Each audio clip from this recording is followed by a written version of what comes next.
पढ़ी लिखी देवरानी। अगर आज मैं भी पढ़ी लिखी होती तो मैंने मोहल्ले में हो रहे कंपटीशन को जीत लिया होता और अच्छी खासी मोटी रकम जीतकर आपके हाथ में थमाई होती माँ। बड़ बोली, ज्यादा मत बोल। जितना तेरा कद है ना उससे भी 50% कम बोला कर। इस घर में ही क्या, हमारे खानदान में किसी भी औरत को पढ़ने की इजाजत नहीं है। देख तेरी बड़ी भाभी मधु, ये भी कहाँ पढ़ी है, इसके घर वालों ने भी इसे पढ़ने नहीं दिया। तो अब आप बाकी लोग जो करेंगे वही करोगी? पढ़ना सिर्फ लड़कों के हाथ में है।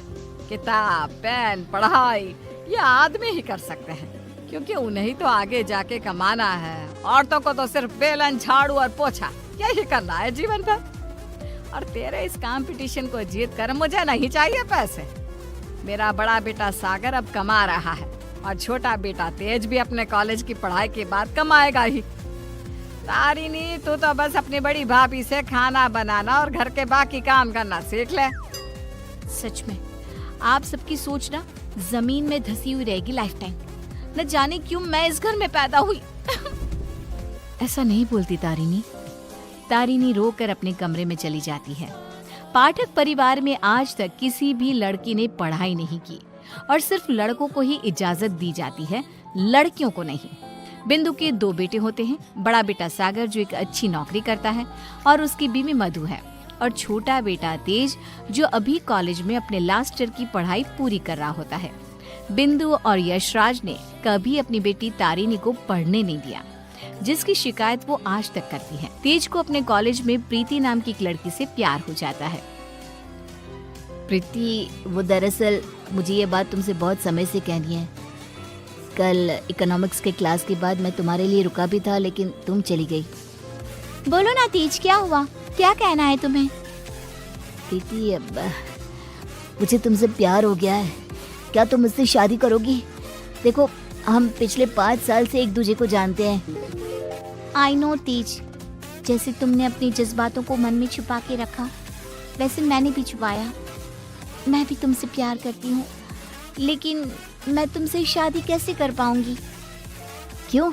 कौन रोक रहा है हमें? जहाँ तक मुझे पता है हमारे शहर में लड़कियों को पढ़ने नहीं देते, ना ही पढ़ी लिखी लड़कियों से शादी करवाई जाती है। तुम्हारी बहन तारिणी भी नहीं पढ़ पाई ना अब तक। आई नो, फिर तुम्हारी माँ कैसे मानेंगी? तुम इस सब की चिंता मत करो। I'll fix that all। बस भरोसा और हिम्मत रखो।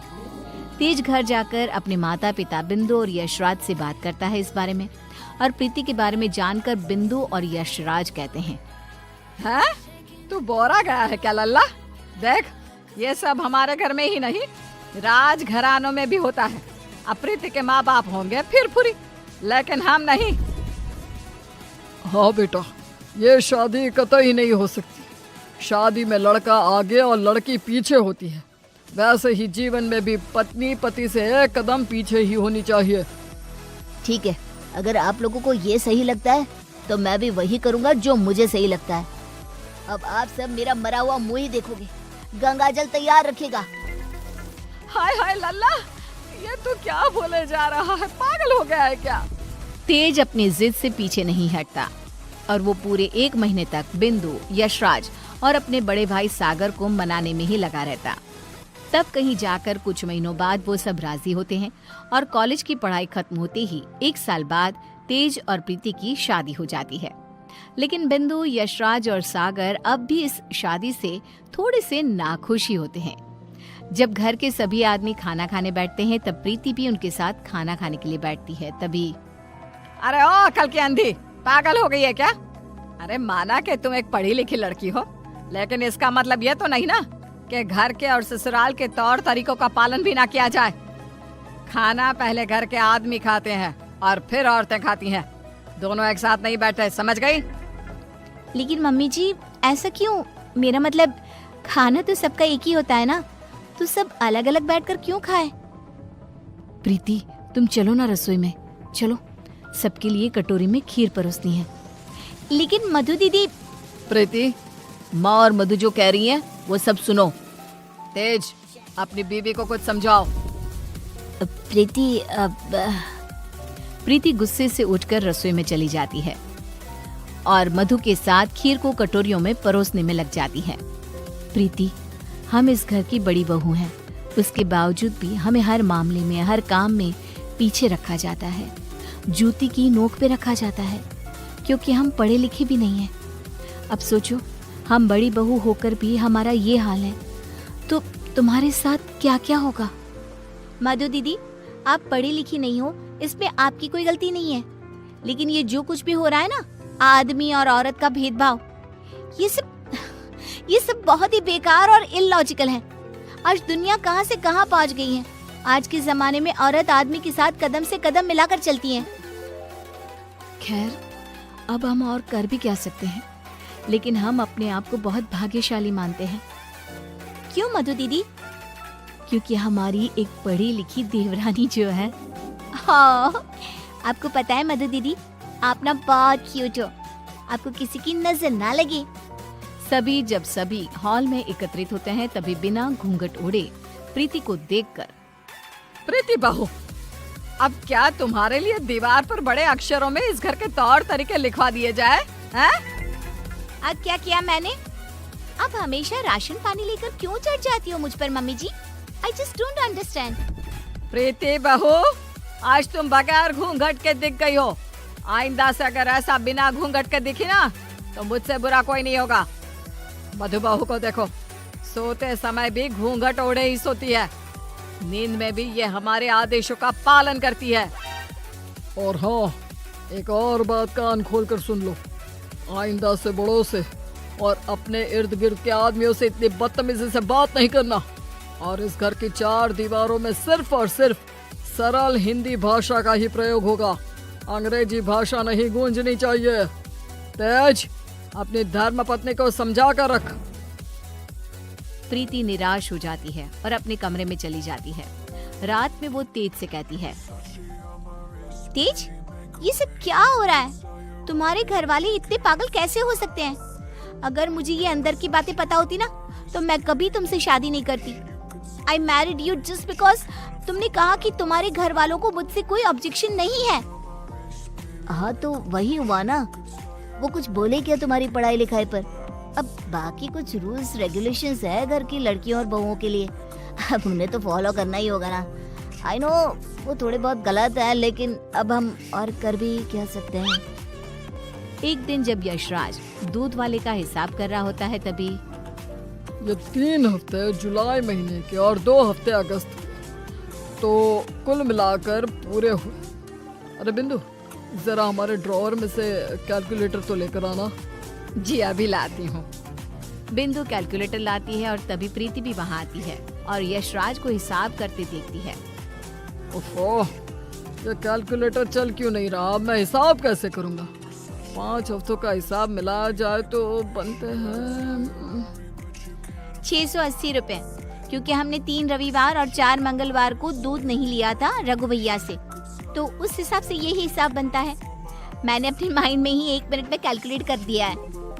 प्रीति बहू, तुझे 1000 बार कहा है ना, रसोई में ही रहा कर। अरे आदमियों के काम में क्यों हर बार अपनी टांग अड़ाने आ जाती है? आइंदा से ये हिसाब किताब वाले काम में तू बिल्कुल भी ध्यान नहीं देगी। चल दफा हो यहाँ से अब। न जाने कौन सी घड़ी थी वो जब तेज को इससे प्यार हुआ। बेवकूफ है हमारा बेटा। इस तरह फिर से प्रीति को चुप कराकर रसोई में भेज दिया जाता है। कुछ दिनों बाद प्रीति जब बाजार से घर लौटती है, तब वो घर पर सबको मधु पर चिल्लाते हुए देखती है और मधु बेचारी फूट फूट कर रोई जा रही थी। सब तुम्हारी गलती है, तुम्हारी वजह से ही मैं बाप नहीं बन सकता कभी। पता नहीं क्यों आई तुम मेरी जिंदगी में। पनौती हो तुम, पनौती। लेकिन सागर जी, डॉक्टर साहब ने कहा है कि आपके अंदर कुछ मेडिकल इश्यूज है, जिसकी वजह से आप कभी बाप नहीं बन पाएंगे। अब इसमें हमारी क्या गलती है? ओए मधु, ज्यादा ऊंची आवाज से बात मत कर। वही तो। प्रीति से अपना गुस्सा कंट्रोल नहीं किया जाता और वो तुरंत अंदर आकर चिल्लाती है, बस, आप सबको ये क्या हो गया है? जब डॉक्टर ने कहा है कि कमी सागर भैया में है, तो मधु दीदी को क्यों सुनाना? वो क्यों सहे? सारे ताने, सारी डांट, सारी गलती मधु दीदी की कैसे हो गई? मास्टरनी, तू तो चुप ही रहा कर। वो कहते हैं ना, एक गंदी मछली पूरे तालाब को और बाकी मछलियों को खराब कर देती है। तू ना वैसी ही है। तेरी वजह से ही ये मधु बहू भी उल्टा बोलना सीख गई है। नहीं माँ, ये सरासर गलत है। गलती सागर भाई की है। नहीं, मधु में ही कोई दोष है। हमारे बेटे सागर में कोई दोष हो ही नहीं सकता। ये मनहूस मधु कुंडली मारकर बैठ गई है हमारे सागर के जीवन में। मधु दीदी, ये आपके हाथ पाँव पर निशान कैसे? बोलिए। सागर जी ने हमें बहुत मारा प्रीति, हमें बचाओ इन सब से, ये सब बहुत बुरे हैं। मधु प्रीति के गले से लिपटकर रोए जा रही थी। सागर गुस्से में आकर मधु पर हाथ उठाने जा रहा था कि तभी प्रीति उसके पास जाकर उसका हाथ पकड़कर मोड़ देती है।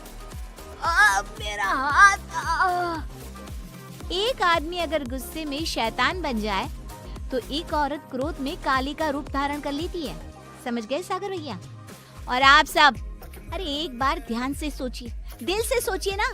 अगर ऊपर वाले ने आदमी और औरत को साथ में बनाया है तो हम क्यों फर्क करें? क्यों औरतें आदमियों से पीछे रहे? दोनों साथ में कदम से कदम मिलाकर चल सकते हैं ना। साथ में काम करके अपना घर, अपनी गृहस्थी चला सकते हैं ना। गलती सोच की है। अगर सोच बदलोगे तो ही बदलाव आएगा, वरना जमीन में ही धंस के रह जाओगे। उतने में तेज अपने साथ पुलिस अफसर्स को लेकर आता है। सागर भाई, आप मेरे बड़े भाई हो, लेकिन आज जो मुझे आपके बारे में पता चला, कैसे आप मधु भाभी को मारते हो, उन पर अत्याचार करते हो, इसके बाद से आप मेरे कोई नहीं। मेरे लिए आप ना के बराबर हो गए हो। इंस्पेक्टर साहब, गिरफ्तार कर लीजिए इन्हें। पुलिस सागर को डोमेस्टिक वायलेंस के केस में गिरफ्तार कर लेती है और उसे लेकर जाती है। माँ, पापा, प्रीति और मैंने फैसला कर लिया है कि हम अब इस घर में और नहीं रहेंगे और अकेले किसी शहर में जाकर रहेंगे। मधु दीदी और तारिनी भी हमारे साथ चल सकती हैं। इस तरह तेज और प्रीति वहाँ से चले जाते हैं और मुंबई शहर आकर तारिनी और मधु दोनों भी पढ़ने जाती हैं और सभी अपना जीवन खुशी से बिताते हैं। वहीं बिंदु और यशराज, जिन्हें तेज हर महीने पैसे और खत भेजता है, वो दोनों अपने बच्चों की याद में रोते रहते हैं और उनकी खतों को ही पढ़ते रह जाते हैं।